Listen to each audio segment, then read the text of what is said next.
तो दोस्तों एक बार फिर से आपका स्वागत है be wise and wealthy channel पे। और इस वीडियो में हम बात करने वाले हैं कुछ इंपॉर्टेंट स्टॉक्स के बारे में और उनके रिगार्डिंग है कुछ बड़ी अपडेट्स, कुछ बड़ी न्यूज़ जो आपके साथ यहाँ पर मैं साझा करने वाला हूँ। उसके इम्पैक्ट को भी हम यहाँ पर समझने वाले हैं और यहाँ पर आगे की क्या रणनीति होनी चाहिए इन कंपनीज में, टेक्निकल चार्ट पे क्या सिचुएशन है, क्या यहाँ पर कुछ ज़रूरी बिजनेस इंसाइट्स हैं, सारी चीज़ें हम डिस्कस करेंगे। तो वीडियो के साथ अंत तक बने रहिएगा। सबसे पहले हम बात करते हैं यहाँ पर मार्केट की। तो मार्केट की देखिए बात करेंगे, निफ्टी 50 की बात करेंगे। तो यहाँ पर निफ्टी 50 अपने ऑल टाइम हाई पे ट्रेड कर रहा है। हमारे पोर्टफोलियोज भी ऑल टाइम हाई पे हैं, काफ़ी अच्छे प्रॉफिट यहाँ पर हमारे बनते हुए नज़र आए हैं। अब यहाँ पर लेकिन मेन क्वेश्चन ये है जो हमारे दिमाग में हमेशा अराइज होता है कि यार ऑल टाइम हाई पे है, इतना प्रॉफिट बन गया है, पहले भी बना था, फिर से यार कम हो जाता है। तो ये जो क्वेश्चंस हैं एक नॉर्मल ह्यूमन बिहेवियर है, हमारे माइंड में आते हैं। लेकिन करना क्या है मार्केट में, करना क्या है, क्या नहीं करना, वो समझना, वो जानना, यहाँ पर उसको एनालाइज करना बहुत ज़रूरी है। तो देखिए यहाँ पर मेरा ओपिनियन आपके साथ में शेयर करूँगा।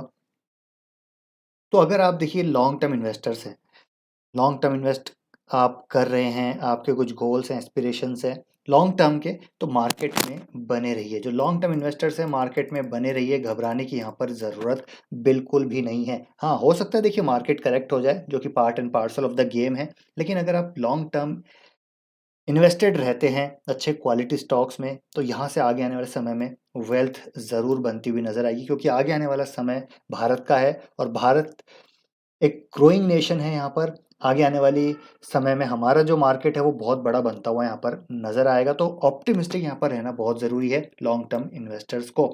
बीच बीच में करेक्शंस आएगी और उसका हमको फ़ायदा यहाँ पर उठाना है। जो आप शॉर्ट टर्म के लिए यहाँ पर इन्वेस्ट करते हैं, जिनको पैसे की रिक्वायरमेंट है, तो अगर आपका अच्छा पैसा बन गया है तो आप प्रॉफिट बुकिंग यहाँ पर करते चलिए। और जो ट्रेडर्स हैं वो तो अपने स्टॉप लॉस के साथ यहाँ पर डेफिनेटली चल सकते हैं। ट्रेड करते रहिए, अच्छे सेटअप्स को ट्रेड करते रहिए, अच्छे सेक्टर्स को ट्रेड करते रहिए, एक कैपिटल जनरेट कीजिए। कभी मार्केट में गिरावट आती है तो अच्छे क्वालिटी स्टॉक्स में आप फिर वहाँ पर लॉन्ग टर्म इन्वेस्टिंग कर सकते हैं। तो यहाँ पर लॉन्ग टर्म इन्वेस्टर्स की स्पेसिफिकली बात मैं यहाँ पर ज़्यादा करूँगा, क्योंकि यहाँ पर उनको लगता है कि यार पैसा तो बन गया लेकिन अगर मार्केट गिरा तो फिर से पैसा वो गवा देंगे। तो थोड़ा इस माइंडसेट को चेंज करना पड़ेगा, क्योंकि वेल्थ अगर आप बनानी है, अगर आपके लॉन्ग टर्म गोल्स हैं, तो आपको इन्वेस्टेड रहना ही होगा। चाहे यहाँ से 10, 15, 20% की करेक्शन आए, उसमें कोई घबराने की ज़रूरत नहीं है। लेकिन यहाँ से मार्केट में अगर आप बाहर निकल गए तो फिर हो सकता है मौका यहाँ पर फिर से अच्छे जो स्टॉक्स आपने निचले स्तरों पे बाय किए हैं, उनमें बाय करने का मौका ना मिले। अब यहाँ पर देखिए 2008 में भी लोग समझते हैं कि क्रैश आया था, तो यार वैसा क्रैश आ गया, तो हो सकता है कुछ भी अननोन इवेंट यहाँ पर आ जाए, कुछ ऐसे जियोपॉलिटिकल कंडीशंस क्रिएट हो जाए कि यार मार्केट गिर जाए, हो सकता है। लेकिन अगेन बने रहना, ऑप्टिमिस्टिक रहना, इंडिया की ग्रोथ स्टोरी पे यहाँ पर ऑप्टिमिस्टिक रहना बहुत ज़रूरी है। और आज के टाइम की अगर मैं बात करूँ, तो भैया जो आज का मार्केट है हमारा बहुत स्ट्रांग है। 2008-7 में ऐसी सिचुएशन नहीं थी, मार्केट बहुत वीक था, डोमेस्टिक सप्लाई थी नहीं। आज के टाइम में आप देखेंगे कितनी ज़बरदस्त डोमेस्टिक सप्लाई है। Even though FIIs are selling, but still यहाँ पर होल्ड किया हुआ है मार्केट को डोमेस्टिक इन्वेस्टर्स ने। जो हमारी जो लोकल सप्लाई है वो काफ़ी ज़्यादा है। तो एक ये बहुत बड़ा भी एक ऐसा पॉइंट है जो मार्केट को यहाँ पर एक स्टेबिलिटी देता है। दूसरा आप देखेंगे तो आज के टाइम पे कॉर्पोरेट जो बैलेंस शीट है वो काफ़ी रोबस्ट है, काफ़ी स्ट्रांग है, जो कि उस टाइम पे नहीं थी। 2007, 8, 6 की मैं बात करूँ, हालाँकि एक वहाँ पर सब प्राइम क्राइसिस आया था। वैसा क्राइसिस अगर कुछ आता है ग्लोबल मार्केट में, तो यहाँ पर गिरावट ज़रूर होगी, लेकिन मुझे लगता है उतनी चांसेस अभी यहाँ पर नज़र नहीं आते Indian market point of view से। तीसरा अगर मैं बात करूँ तो आप देखिए आज के टाइम पे जो क्रेडिट ग्रोथ है, जो हमारा बैंकिंग इकोसिस्टम है वो बहुत मजबूत है। ठीक है, यहाँ पर रेगुलेशंस बहुत स्ट्रांग है जो कि पहले नहीं थे। तो बैंकिंग क्रेडिट ग्रोथ काफ़ी मतलब इकोनॉमिक क्रेडिट ग्रोथ काफ़ी अच्छी है। जो पब्लिक केपेक्स है वो ऑलरेडी काफ़ी हाई पे है, private capex is still yet to come. GDP growth आप देखें तो कंसिस्टेंटली 7% के आसपास हमको आती हुई देखने को मिल रही है, और हो सकता है ये कंसिस्टेंट यहाँ पर आती रहे। पाँचवीं अगर मैं बात करूँ तो मार्केट साइज अभी काफ़ी बड़ा है, तो हमारा मार्केट काफ़ी ज़बरदस्त यहाँ पर सप्लाई ऑब्जॉर्व कर सकता है। $4 ट्रिलियन की इकोनॉमी ऑलमोस्ट है हमारी, जो कि एक बड़ा मार्केट है। तो एक बड़ी सप्लाई यहाँ पर हमको अब्ज़ॉर्ब होती हुई देखने को मिल सकती है, तो वो भी एक रिस्क कम हो गया है। ठीक है, गवर्नमेंट का फ़ोकस की बात करें तो वो काफ़ी इकोनॉमी को लेकर स्ट्रॉन्ग है। तो काफ़ी सारे ऐसे मैट्रिक्स हैं जिससे हम आइडिया लगा सकते हैं कि भैया हमारी इकोनॉमी काफ़ी स्ट्रॉन्ग है। तो यहाँ से अगर गिरावट आती है जो कि part and parcel of the game है, तो उसको आप as a buy on dips opportunity ले सकते हैं। लॉन्ग टर्म इन्वेस्टर्स की यहाँ पर मैं बात कर रहा हूँ, बाकी जो शॉर्ट टर्म ट्रेडर्स इन्वेस्टर हैं वो स्टॉप लॉस के साथ अपनी रिस्क एपेटाइट को समझने के बाद यहाँ पर इन्वेस्ट ट्रेड कर सकते हैं। तो ये होगी मार्केट की बात। अब जल्दी से हम चलते हैं स्टॉक्स पे। तो सबसे पहला स्टॉक है यहाँ पर एवेन्यू सुपरमार्ट्स डी मार्ट, जिसके कल कंपनी अपडेट आए हैं यहाँ पर Q1 FY25 के। तो आप देखेंगे तो यहाँ पर रेवेन्यू ग्रोथ डेफिनेटली काफ़ी अच्छी आती हुई हमको देखने को मिली है। ईयर ऑन ईयर बेसिस पे करीब 18% की रेवेन्यू ग्रोथ है। 11,500 करोड़ का जो रेवेन्यू है 13,711 करोड़ के आसपास हो चुका है। तो एक गजब 18% की ग्रोथ आई है, which is consistent, not very strong, जो कि कंसिस्टेंट है डीमार्ट के साथ। बाकी अगर क्वार्टर ऑन क्वार्टर देखें तो क्वार्टर ऑन क्वार्टर भी आई थिंक 7-8% की ग्रोथ यहाँ पर हमको रेवेन्यू में आती हुई देखने को मिली है। स्टोर्स की बात करें तो 6 स्टोर्स इस क्वार्टर में यहाँ पर ओपन होते हुए हमको देखने को मिले हैं। तो यहाँ पर अच्छे नंबर हैं, हालांकि बहुत ज़्यादा ऐसा भी नहीं है कि बहुत स्ट्रॉन्ग नंबर्स यहाँ पर हमको आते हुए देखने को मिले हैं। चलिए एक बार रिपोर्ट के अनुसार समझ लेते हैं कि नंबर कैसे हैं। तो एक ब्रोकरेज की रिपोर्ट है मॉर्गन स्टैनली की, तो उसमें इन्होंने बोला है कि देखिए ओवरवेट यहाँ पर टारगेट रखा है उन्होंने, ठीक है। ओवरवेट टारगेट है 5,123 के। तो टारगेट यहाँ पर हम ज़्यादा फोकस करते नहीं हैं, तो इसको इग्नोर कर सकते हैं। लेकिन मैट्रिक जो मैटर करता है वो क्या मैट्रिक्स पे ग्रोथ क्या इंप्रूव हो रही है नहीं मैट्रिक्स, ठीक है। तो ग्रोथ बिलो एक्सपेक्टेशन है Q1 में, but operational metrics continue to improve. तो ऑपरेशनल मैट्रिक्स यहाँ पर इम्प्रूव हो रही है। Q1 revenue growth came it in at 18%, 5 year CAGR 19% है, इनके एस्टिमेट्स के बिलो है। Efficiency metrics revenue per store, revenue per square feet continue to improve, तो यहाँ पर भी इम्प्रूवमेंट है। Net additions were 6 stores in line with the average store addition in the same quarter over FY25। तो यहाँ पर store addition भी यहाँ पर इन लाइन है। तो ठीक है, यहाँ पर जो कमेंट्स हैं ब्रोकरेज के से जो आए हैं वो यहाँ पर ठीक ठाक नज़र आ रहे हैं। बाकी बात करते हैं टेक्निकल चार्ट पे, प्राइस की बात करते हैं। तो प्राइस में कैसा मूवमेंट है, तो प्राइस आज ऑलमोस्ट फ्लैट हमको यहाँ पर देखने को मिल रहा है। मतलब यहाँ पर 3,000 के आसपास आया था ये, 3,300 के आसपास यहाँ पर आया था।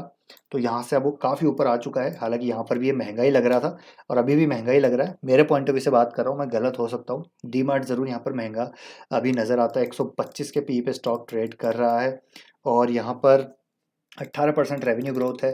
तो यहाँ पर अगर 20% रेवेन्यू प्रॉफिट ग्रोथ भी आती है तब भी मेरे हिसाब से यहाँ पर महंगा है। लेकिन देखिए अगर मैं बात करूँ वेरी लॉन्ग टर्म की, जो कि इसको एक प्रीमियम वैल्यूशन मिलते हैं, वो इसलिए मिलते हैं क्योंकि रिटेल सेक्टर में डी मार्ट एक ऐसी कंपनी जो मुझे लगता है यहाँ से काफ़ी लंबे समय तक चलने वाली है। तो एक लॉन्ग टर्म वैल्यूएशन प्रीमियम इसको मिलता है। मैनेजमेंट अच्छा है, रिटेल है ऐसा सेक्टर जो अभी भी काफ़ी अंडर पेनिट्रेटेड है, लगातार ये स्टोर्स ओपन कर रहे हैं।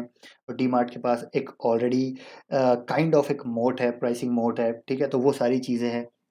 लेकिन यहाँ पर देखना पड़ेगा रिजल्ट में क्या यहाँ पर मार्जिन्स इंप्रूवमेंट आते हैं या नहीं, क्या प्रॉफिट ग्रोथ किस तरह की आती है, क्योंकि पी काफ़ी हाई है। अगर प्रॉफिट ग्रोथ नहीं आई, मार्जिन कॉन्ट्रैक्शन हुए तो यहाँ से स्टॉक गिर भी सकता है। लेकिन जो निचले स्तर से बने हुए हैं भैया, डी मार्ट में बने रहिए, कोर पोर्टफोलियो स्टॉक है। लेकिन यहाँ पर मैं किसी को एडवाइस नहीं करूँगा कि बहुत भारी पोजिशन आपको यहाँ पर लेनी है। तो ये है मेरा ओपिनियन, बाकी आप कमेंट करके ज़रूर बता सकते हैं।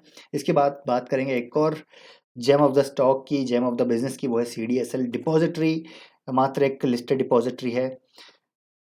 और बिज़नेस की बात करें तो बिज़नेस काफ़ी अच्छा कर रहा है। एक लॉन्ग टर्म यहाँ पर पोटेंशियल नज़र आता है ग्रोथ का। और जिस प्रकार के कैपिटल मार्केट की बात करें तो एक ये डेफिनेटली प्ले है कैपिटल मार्केट में। और यहाँ पर बोनस की बात हमने पिछले वीडियो में की थी, तो बोनस इशू हो चुका है 1:1 का। तो अगर आपके पास 100 शेयर हैं तो भैया 100 शेयर और आपको मिलने वाले हैं। लेकिन इसका मतलब ये नहीं है कि यहाँ पर आपका प्राइस भी डबल हो जाएगा, ऐसा नहीं है। अगर आज के दिन में 2,000 का स्टॉक प्राइस है तो वो 1,000 का रह जाएगा, तो प्राइस भी स्प्लिट हो जाएगा, प्राइस आधा हो जाएगा, स्टॉक डबल हो जाएंगे, तो कोई ज़्यादा मैटर नहीं करता। ये कोई एक काइंड ऑफ नॉन इवेंट है। लॉन्ग टर्म इन्वेस्टर्स को हमेशा देखनी है भैया अर्निंग्स ग्रोथ आ रही है नहीं, वो मैटर करता है। ये बोनस स्प्लिट कुछ भी मैटर नहीं करता, मार्केट कैप पे उसका कुछ असर नहीं पड़ता। शॉर्ट टर्म में ज़रूर हो सकता है प्राइस गिर जाए तो भैया जो थोड़ी सी लिक्विडिटी राइज़ अप को होता हुआ देखने को मिले, छोटे निवेशक कूदे इसमें, लेकिन इतना कोई मैटर नहीं करता। तो आप अगर इन्वेस्टेड हैं तो इन्वेस्टेड रहिए। एक बोनस की न्यूज़ है, बस ये न्यूज़ की तरह इसको लीजिए, इसमें कोई ज़्यादा खुश होने की बात यहाँ पर नहीं है, क्योंकि मार्केट कैप में कोई डिफरेंस नहीं आता। थोड़ा सा यहाँ पर आपको EPS ग्रोथ पे ज़्यादा फोकस रखना चाहिए। चलिए ये हो गई न्यूज़ भैया CDSL की। टेक्निकल चार्ट पे देख लेते हैं क्या सिस्टम है। तो न्यूज़ जैसी ही आई थी बोनस की तो स्टॉक भागा था, अच्छा खासा भागा था 10% के आसपास। लेकिन अभी थोड़ी बहुत प्रॉफिट बुकिंग ऊपर इस तरह से आती हुई देखने को मिल रही है। तो कंसोलिडेट करने दीजिए इसको, let it consolidate, let the news gets absorbed in the market. उसके बाद यहाँ पर बाय करने की सोच सकते हैं। बाकी निचले स्तरों पे बने हुए बने रहिए, कोई प्रॉब्लम नहीं है। बहुत लंबी स्टोरी है CDSL की, तो उसको प्ले कीजिए, घबराना नहीं है। हो सकता है 10-20% की करेक्शन आ जाए, लेकिन उसमें घबराना बिल्कुल नहीं है। इसके बाद बात करते हैं HDFC बैंक की। HDFC बैंक देखिए एक और बाजार का दिग्गज, बहुत टाइम से कंसोलिडेट कर रहा था, 3.5 साल की स्टोरी हो चुकी है कंसोलिडेशन की, लेकिन फाइनली हमको यहाँ पर ब्रेकआउट देखने को मिला है। तो HDFC बैंक में हमने लगातार कई वीडियोस बनाई कि भैया बाय करते रहिए HDFC बैंक को। जो लॉन्ग टर्म इन्वेस्टर्स हैं, कोर पोर्टफोलियो बनाना चाह रहे हैं, बहुत अट्रैक्टिव वैल्यूएशंस पे फाइनेंशियल्स प्राइवेट बैंक देखने को मिल रहे हैं, फिर शायद मौका ना मिले। तो आई होप यहाँ पर आपने नीचे स्तरों में बाइंग की होगी, और अब बाइंग करी है तो बैठे रहिए HDFC बैंक में, कोई प्रॉब्लम नहीं है। क्यों यहाँ पर तेजी आई कुछ दिनों में, उसके पीछे रीज़न है कि यहाँ पर MSCI रिव्यू में यहाँ पर इंक्लूजन हो सकता है HDFC बैंक का यहाँ पर, क्योंकि अब देखिए यहाँ पर जो फॉरेन शेयर होल्डिंग थी वो ड्रॉप हो चुकी है to 54.8%, which was very high earlier. अब यहाँ पर MSCI इमर्जिंग इंडेक्स में इसका इंक्लूजन यहाँ पर हो सकता है। पहले जो MSCI जो EM इंडेक्स था उसमें करीब आई थिंक 3.8% के आसपास यहाँ पर इसका वेटेज था, अभी बढ़ के ये 7% से ऊपर जा सकता है।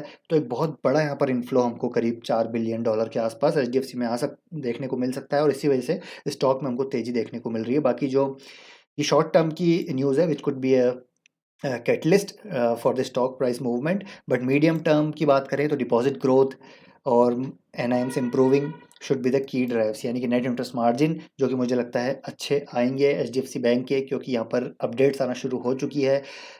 फेडरल बैंक की आई है, उसके नंबर्स अच्छे हैं, कई और बैंक्स के आए हैं, तो HDFC बैंक की भी शायद आई थिंक अगले हफ्ते में अपडेट आना शुरू हो जाएगी, तो वहाँ पर हम डिस्कस करेंगे। लेकिन HDFC बैंक की बात करें तो कोई दिक्कत नहीं, यहाँ पर बने रहिए। HDFC बैंक में बाय नहीं करा है तो लॉन्ग टर्म के लिए यहाँ पर अभी भी बाय कर सकते हैं। टेक्निकली ऑल टाइम हाई पे यहाँ पर आ चुका है, ब्रेकआउट हो चुका है लॉन्ग टर्म कंसोलिडेशन का। इट हैज़ ऑलरेडी देखिए broken out from the long range consolidation of 3.5 years.